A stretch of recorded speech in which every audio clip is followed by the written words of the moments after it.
Betsaka tamintsika no nandefa mesazy tamiko hoe ankoatran'le mianatra, ankoatran'io DV loteria io de tsy mba misy lalakafa ve na fika hafa mba ahafahan'ny olona anankiray zany mandeha mifindra monina ety Etazonia aty na koa efa aty Etazonia ianao fa mba mikasa ny hoe hipetraka aty zany permanent zany.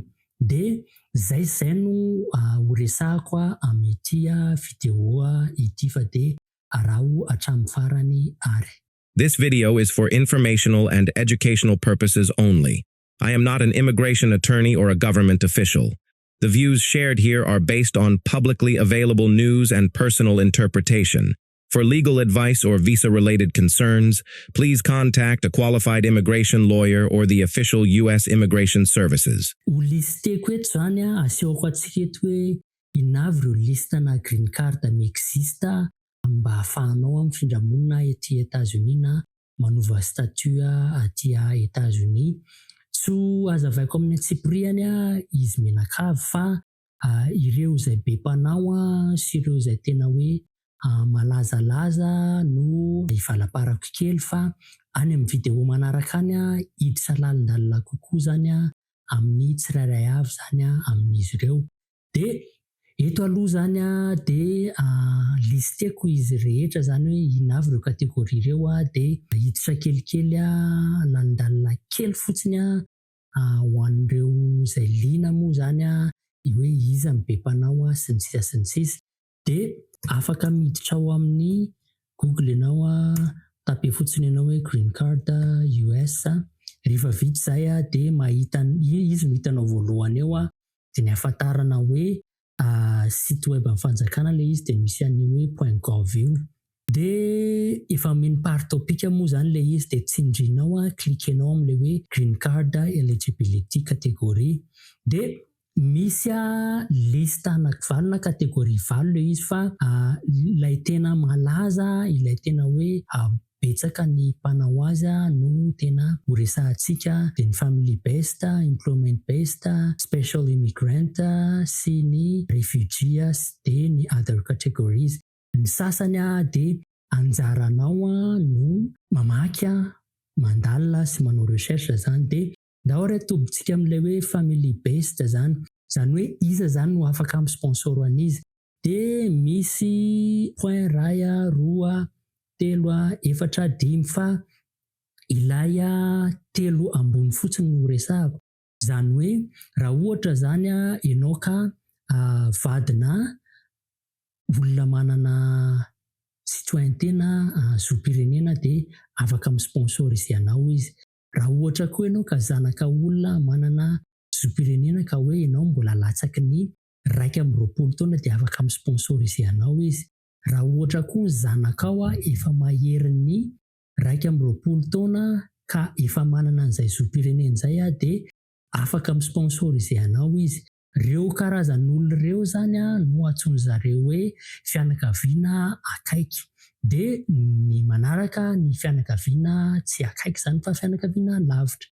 De zaraindroa le izy hoe ho an'ireo fianakaviana lavitra de raha ohatra ka hoe olona manana ny zoom-pirenena le olona de ianao zany mila ray amreto na ianao zanaka lahy na zanaka vavin'le olona manana zoom-pirenena de zany hoe zanak'ireo olona manana zoom-pirenena zany raha tena hoe bangona tokana de afaka sponsorisena ianao. De raita-po amin'ilay olona manana zoom-pirenena. De le olona raha ohatra zany ianao hoe raita-po an'ilay olona manana zoom-pirenena de iny raita-po aminao iny mila 12 taona mahery. De ny manaraka mbola ao amin'ilay resaka hoe fianakaviana ihany tsika zao hoe raha manana green card zany le olona zany hoe ny olona manana green card de afaka mi-sponsorise an'ireto manaraka reto. Anankitelo moa zany no teneny ato fa raha bangona tokana le izy de hoe vady aman-janak'ilay olona manana an'ilay green card zany. Le zaza fotsiny mila latsaky ny 12 taona. De mitovitovy amin'izay ihany ty fahatelo ty fa hoe mahazo an'izay K1 sy K2 visa zay raha ohatra zany ianao ka hanambady olona avy aty manana zoom-pirenena de mahazo an'izay kehoan'izay ianao dia ny zanako raha manan-janaka ianao mahazo kehitsoa dia nareo mankaty États-Unis manao an'ilay application green card. Izay ny resaka mombana famille fa andaontsika hiresaka momba an'ilay hoe karazana green card amin'ny alalan'ny asa. Misy anankitelo ilay izy fa ny anankiroa amin'ireto ihany no resahako satria reto no ananako tena hoe fahalalana be sy experience zany.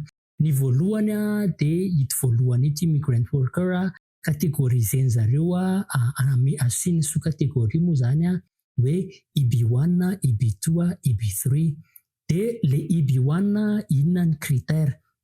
Mila manana fahaiza-manao extraordinaire ianao zany io efa lazain'io hoe science, art, éducation, business na hoe athlète zany. Zany hoe raha ohatra zany ianao manana fahaiza-manao extraordinaire amin'ireo dia afaka mahazo green card.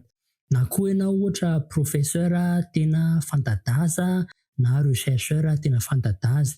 Na koa ianao olona manana experience amin'ny resaka management, fitantanana sy exécutive ozy izy.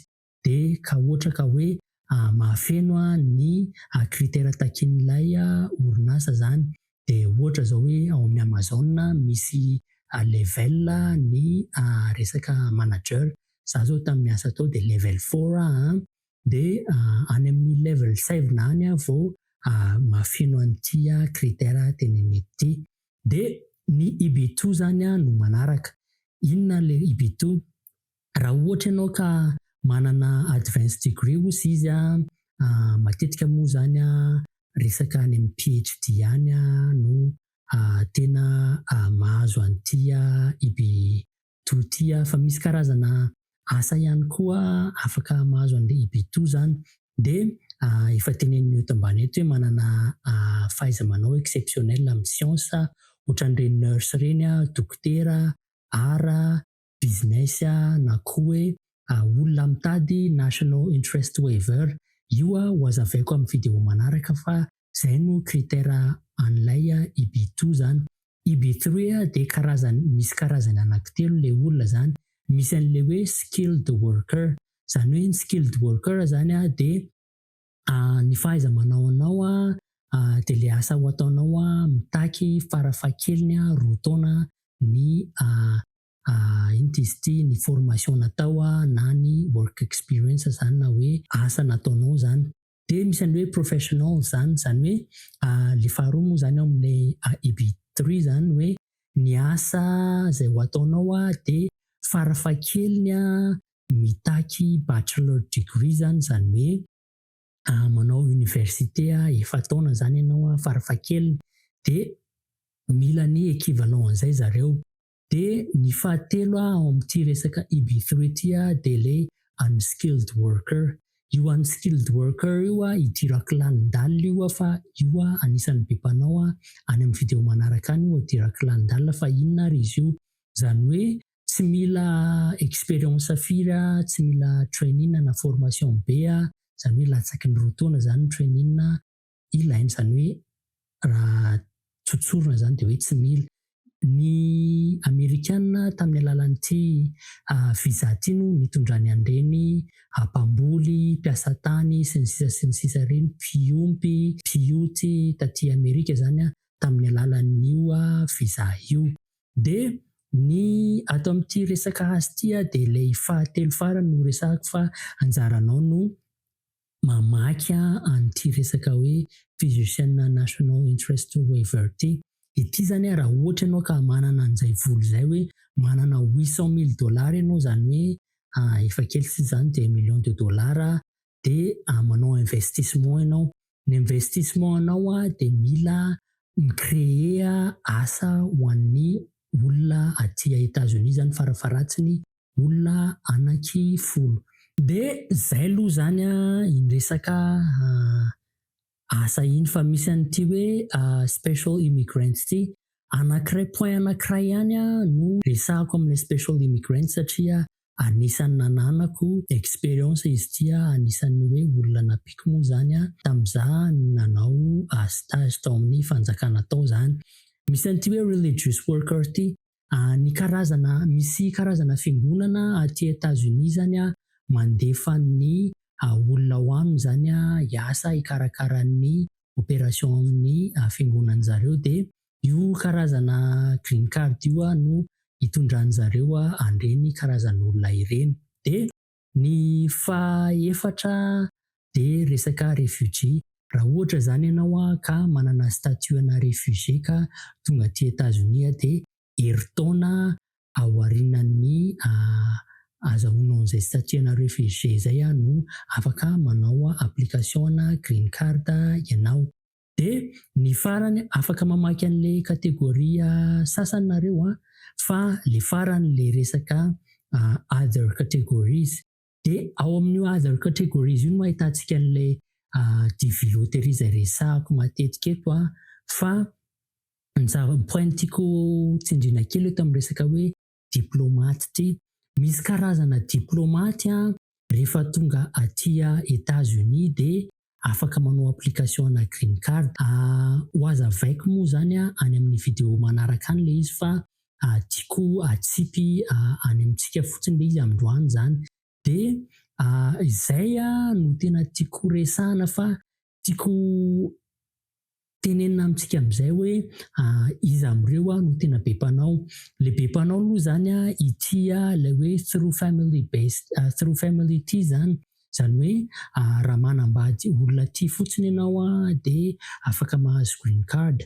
Zay moa zany izay tsy azo ferana, betsaka ny mpanao anazy fa mila atao amin'ny mazava tsara fotsiny le izy. De ny faharoa zany hoe le other moa zany efa noteneniko teo le DV loterie efa resahako eto foana zany fa ao amin'le resaka asa raha nino an'le fanazavana teo tsika de somary hoe ho an'ny olona efa aty États-Unis no fomba nanazavako anazy fa na mbola tsy aty États-Unis ary ianao de afaka manao an'ireo resaka asa ireo.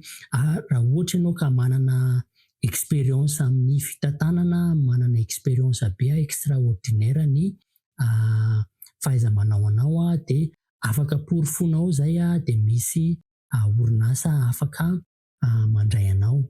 De ny tena be mpanao ilay third preference zany sy ilay EB2 sy ilay EB3. Le EB2 sy EB3 de ampiasain'ireny olona manao nursing programme reny aty États-Unis. Raha ohatra zany ianao ka manana diplôma amin'ny resaka nursing de be da be zao ny Filipino reo Aziatika reo mampiasa ny diplômana nursing-ny de tonga aty de amin'ny alalan'io EB2 sy EB3 io. De mbola andehanako amin'ny atsipiriany moa zany fa raha ohatra ianao ka any ho antsika izay tsy de manana diplôma sy tsy de manana fahaiza-manao firy de le unskilled worker no tena mety amintsika fa ilaina vola be izy io sy ilaina fotoana be. Amin'ny manaraka de idirako tsirairay izy ireo zany fa anjarantsika no mijery sy miklika an'ireo lien ireo satria ao misy fanazavana be da be kokoa zany. Zay ary fa de amin'ny manaraka indray ary isika miaona.